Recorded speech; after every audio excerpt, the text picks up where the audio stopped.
up, guys? Welcome back to the channel. Thank you for tuning in on today's video. Today's video is going to be kind of a lot of talking, but I'm going to be going over all the parts that we have finally accumulated because it is time.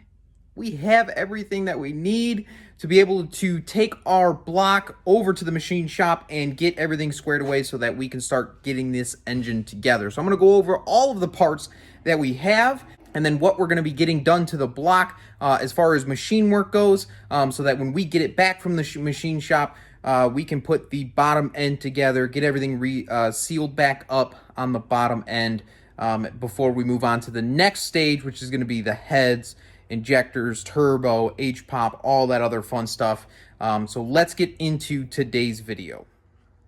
So what it all comes down to is this bundle of parts all up here. I'm going to go through each and every single one of these and kind of describe to you and talk to you why we're doing it and the purpose of where the build is going to go and the reasons for all of these parts. So we're going to start right over here.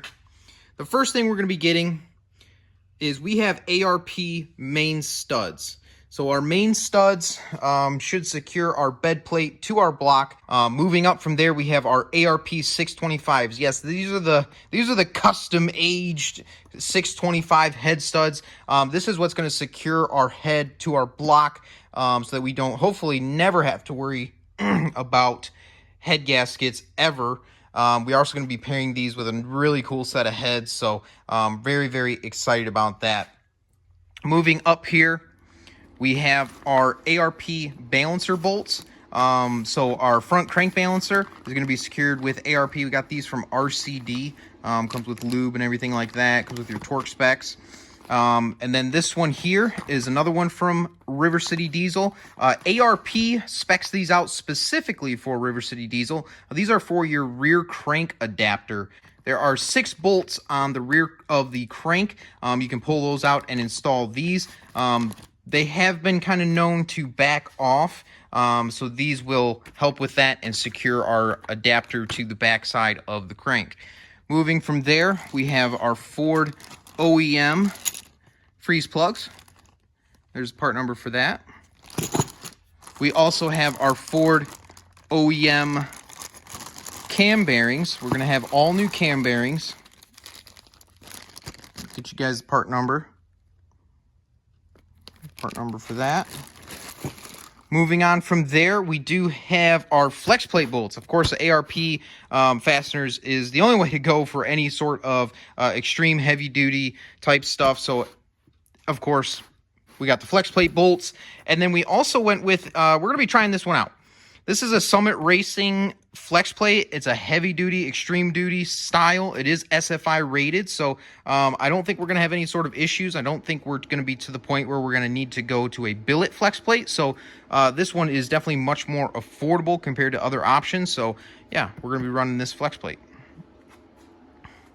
Moving on from there, we have our Callies Ultra Assassin connecting rods.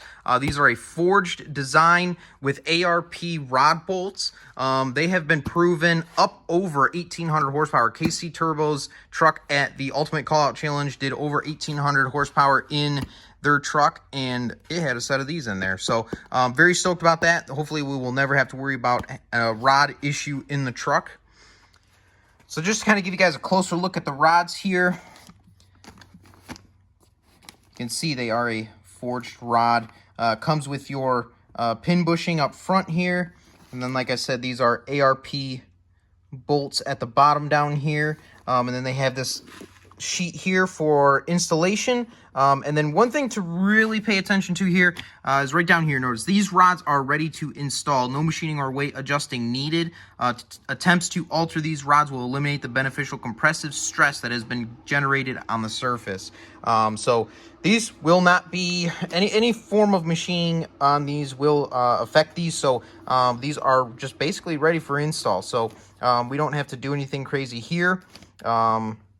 So yeah, really awesome, affordable option. These are about $1,800 retail. So compared to your billet options, I mean, let's be real. Most 6.0s aren't going to be over 1,500 horsepower. So these are just an awesome option. If you're pushing 700, 800 to 1,000, 1,200, anywhere in that range, these are a great, affordable option ready to install. So next on the list to pair with our rods, we have a set of Kill Devil diesel pistons.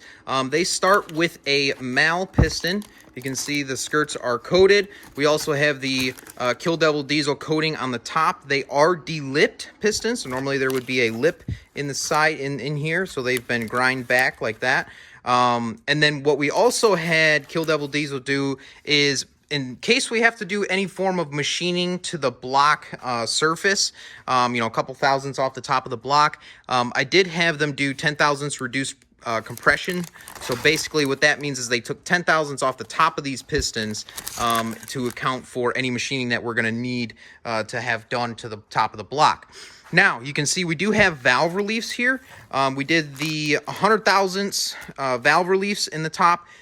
So we are good to pretty much run any camshaft that we want. If we want to go to a stage 3 or stage 4, we can do that, and we won't have any form of valve clearance issues. It does come with your wrist pin, and then we also have, of course, all of our rings as well, piston rings, all 3 there as well. So a set of 8 of these with a combination of that, hopefully we are going to be in business.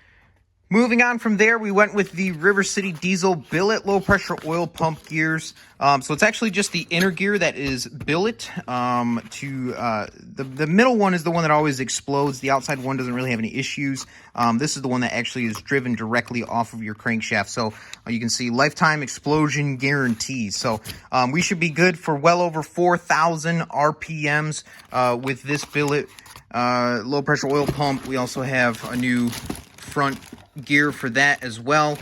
We are going to be we do have a new front cover for the truck anyways, so we're going to end up with a couple of these, but that's no big deal. So yeah, good for over 4,000 RPMs.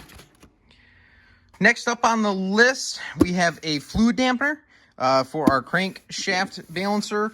We're going to be securing that, of course, with our ARP bolts that we got from RCD over here. And then behind that, we got the billet low pressure oil pump gears. So this will help take out any inconsistencies in balance or vibrations or anything like that. So I'm super pumped about this as well. Moving on from there, we're going to get into the valve train side of things. Let me start with, we'll talk about those. We'll start with this first. So this is our camshaft. This is from River City Diesel. It is a stage 2. Now, I know a lot of guys are going to be, oh, why'd you just go with a stage 2? There's a lot of different reasons. I want to start with a stage 2 and see where we go. Anytime you go into like a stage 3 or stage 4, you're increasing the power range of the RPMs anywhere from 200 to 600 RPM. So with a stage 2, we're going to be maximizing efficiency, you know, in the 2,500 to 4,000 RPM range. So above that, if in the future we want to go to a stage 3 or stage 4, we still can, because we have the valve reliefs cut into the pistons. So we're going to just start with a stage 2, see how the truck runs, and go from there. This is a drop-in, considered a drop-in, so we definitely won't have any valve clearance issues as far as that goes. Now to pair that, the next thing are these beautiful things, which, oh, it took forever to get these. But these are the Johnson lifters. Now, these lifters are the short travel lifters. Pull one of these suckers out. They are also direct oil shot lifters as well. So we overall, these lifters, you can also see there's a better snap ring in here. Let's try to get you can see that snap ring is a lot better than the OEM design. So it's a better design for the snap ring, and then it's a direct oil shot. So we have better, more efficient oil flow into our lifter, so that we don't have any issues with lack of oil going to our lifter. And then finally, you can see there are differences in the body here as well. But finally, the big thing here is that it is the short travel design. So what that does, in theory, is the lifter will be able to maintain oil and stay pumped up compared to the standard travel lifter. But because we have the short travel lifters, we had to get shorter push rods. So we contacted Kill Devil Diesel, and they hooked us up with the shorter push rods that will pair with our Johnson lifters. But either way, what's really important here, guys, because there are variances in your rocker arms, even your rocker boxes, there's a lot of different variances. So we did get from Manton Push Rods, we did get a tool here so that we can measure preload on the Johnson lifters and make sure that those shorter push rods are going to work. But if you get the short travel lifters, do not get the short push rods.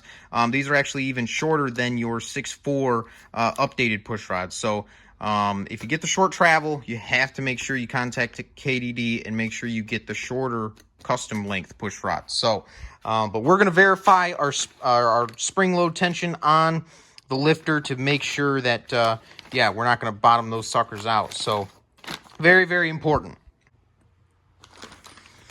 So on the rear of the crankshaft here, you can see we've got 6 bolts there. And when they machine the crank and balance it, they balance it with this assembly on there.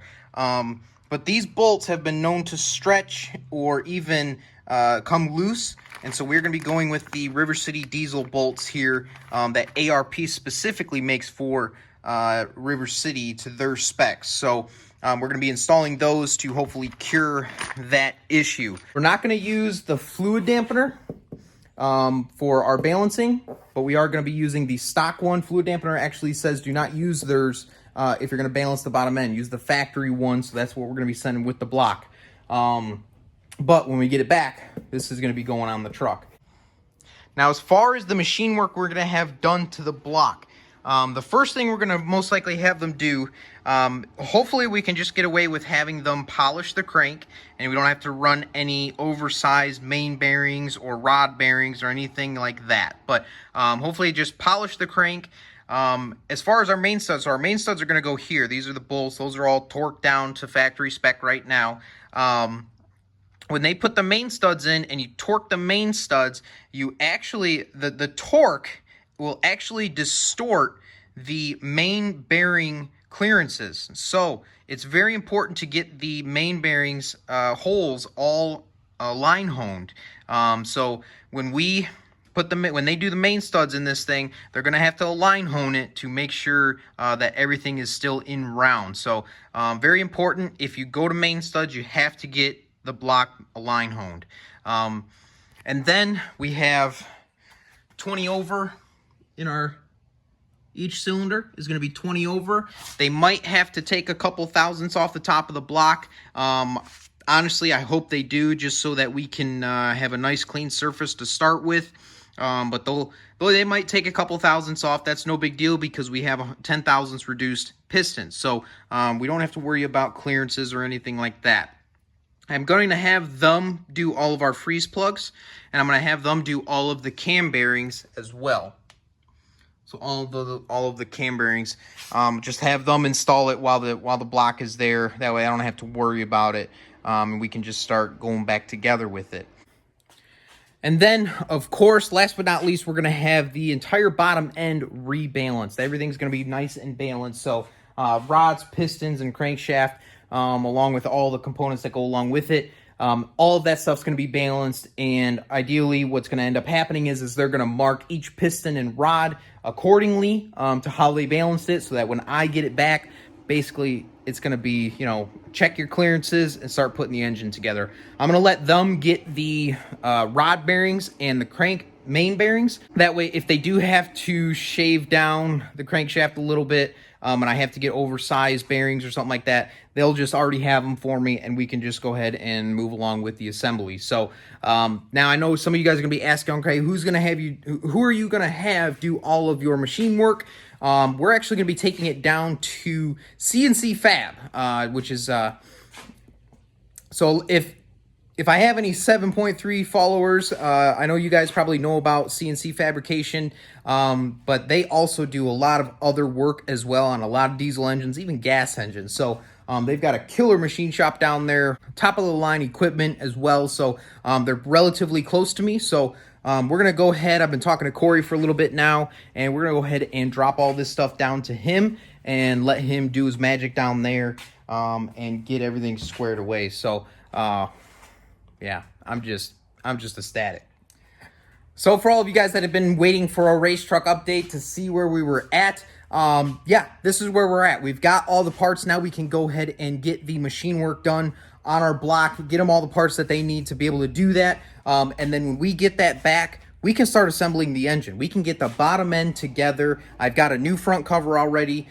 We got all the seals that we're going to need for the bottom end as well. So at that point, we're just going to be going to the heads, which for those of you that have stayed this long, we are going to be going with the Gen 2 aluminum heads from Kill Devil Diesel, made in the USA. They made them, which is going to be just awesome. I'm super excited about that. It's going to take like 60 pounds off the front end of the truck. It's going to be cool, and I'm excited about it. So, yeah, we basically need to get all of these parts and get the block all palletized. As you can see, I've written my name on pretty much every single component. That way nothing can get confused down there. I'm also going to label the block pallet as well as our pallet that we're going to have all of our components in as well. So that way when we drop it off, they don't have to do any guessing or anything like that, and they'll be able to go and get everything knocked out for us.